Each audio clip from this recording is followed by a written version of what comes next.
오늘 우리가 함께 살펴볼 이야기는요, 많은 분들이 이미 잘 알고 계실 거예요. 하지만 그 익숙한 이야기 속에 숨겨진 아주 새로운 관점, 바로 기대하지 않았던 은혜라는 주제를 한번 깊이 파고 들어보겠습니다. 이야기를 본격적으로 시작하기 전에 먼저 다른 실화 하나를 좀 해볼까 해요. 이 위대한 발견에 대한 이야기를 통해 오늘 주제를 좀 더 넓은 시각에서 볼 수 있을 겁니다. 그러니까 이 라마누잔이라는 사람은요, 정식으로 뭘 배운 게 아니에요. 그런데도 혼자서 엄청나게 복잡한 수학 공식들을 막 발견해내기 시작한 거죠. 근데 문제가 뭐였냐면 아무도 알아주질 않는 거예요. 이 사람의 배경이나 학력이 변변치 않다는 것 때문에 그 천재성을 아무도 못 보고 그냥 지나쳐버린 거죠. 그러다가 1913년 드디어 그의 편지가 한 사람에게 도착합니다. 바로 케임브리지의 최고 수학자였던 G.H. 하디였죠. 하디는 달랐어요. 그의 배경 같은 건 제쳐두고 편지 속에서 뭔가 비범함을 딱 알아본 최초의 사람이었던 겁니다. 하디가 이런 말을 남겼어요. 내 인생 최고의 발견은 바로 라마누잔을 발견한 것이다. 정말 대단하죠? 이 하디의 알아봄 덕분에 수학의 역사가 바뀌었으니까요. 그러니까 여기서 중요한 포인트는 바로 이겁니다. 숨겨진 가치를 알아봐 주는 것. 그런데 오늘 우리가 다룰 이야기 속 알아봄은요, 차원이 좀 다릅니다. 하디가 숨겨진 천재성을 봤다면 예수님은 숨겨진 죄악, 아니 어쩌면 그 너머의 절망을 보셨다는 거죠. 그리고 그걸 그냥 보기만 한 게 아니라 그 안으로 직접 들어가셨다는 게 핵심이에요. 자, 이제 드디어 우리가 잘 아는 그 이야기, 예수님과 삭개오 이야기로 들어가 보겠습니다. 근데요, 우리가 알던 거랑은 아마 꽤 다를 거예요. 한번 보시죠. 보통 이 이야기 하면 뭐가 떠오르세요? 삭개오가 막 열정적으로 예수님 보려고 나무에 올라가는 장면. 그쵸? 되게 적극적인 모습으로 그려지잖아요. 근데 성경을 자세히 뜯어보면 이게 아닌데? 싶은 부분들이 나옵니다. 예를 들어 지나가시더라는 이 표현이요. 이게 그냥 지나가셨다가 아니에요.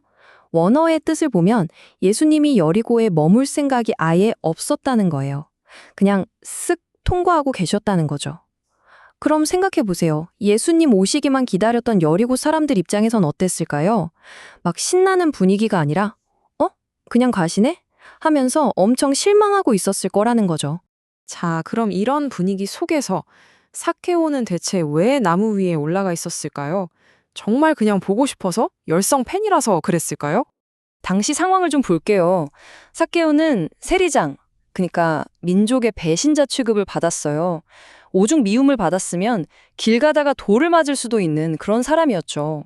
게다가 당시 법을 보면 삭개오가 올라간 그 돌무화과 나무는요, 마을에서 200m나 떨어진 외딴 곳에 있었어요.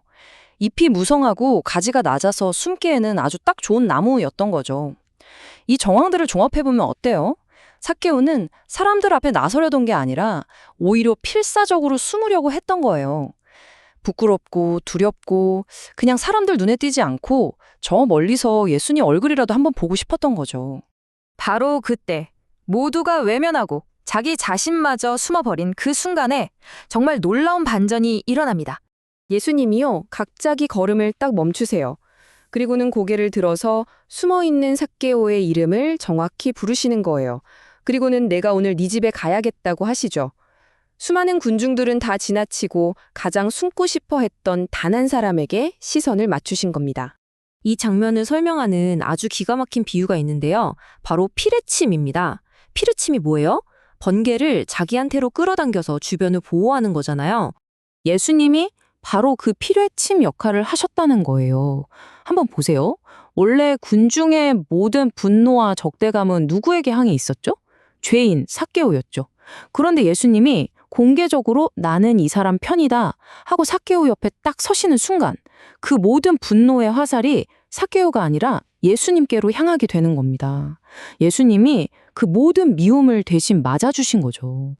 이게 바로 이사야서에 나오는 그가 찔림은 우리의 허물 때문이요. 이 말씀이 실제 눈앞에 펼쳐진 장면인 거예요. 다른 사람이 맞아야 할 벌을 대신 맞음으로써 그 사람에게 평화와 회복을 주는 것. 십자가의 핵심 원리가 바로 이 만념송에 담겨 있는 거죠. 자, 이렇게 전혀 예상치 못했던 은혜를 경험한 삭개오. 이 사건은 단순히 삭개오를 구원한 데서 끝나지 않아요. 그의 인생을 통째로 바꿔놓습니다. 삭개오가 갑자기 선언을 해요. 제 재산의 절반을 가난한 사람들에게 주겠습니다. 그리고 제가 누구 것을 속여서 뺏은 게 있다면 4배로 갚겠습니다. 누가 시킨 것도 아니에요. 뭐 거래를 한 것도 아니고요. 그냥 그 어마어마한 은혜를 받고 나니까 자기 안에서부터 이런 급진적인 사랑과 나눔이 그냥 터져 나온 거죠. 결국 이 이야기는요, 삭개오가 얼마나 열심히 노력해서 예수님을 만났는가에 대한 이야기가 아니에요. 그보다는 꽁꽁 숨어있던 죄인을 예수님의 은혜가 어떻게 먼저 찾아내셨는가에 대한 이야기인 거죠. 관점이 완전히 바뀌는 겁니다. 그래서 이 이야기는 우리에게 아주 중요한 질문을 던집니다. 받은 사랑이 삶의 기준이 될 때, 다시 말해서 내가 받을 자격이 없는데도 불구하고 받은 그 놀라운 은혜가 앞으로 내가 세상을 살아가고 다른 사람을 대하는 새로운 기준이 된다면 과연 우리의 삶은 어떻게 달라질까요?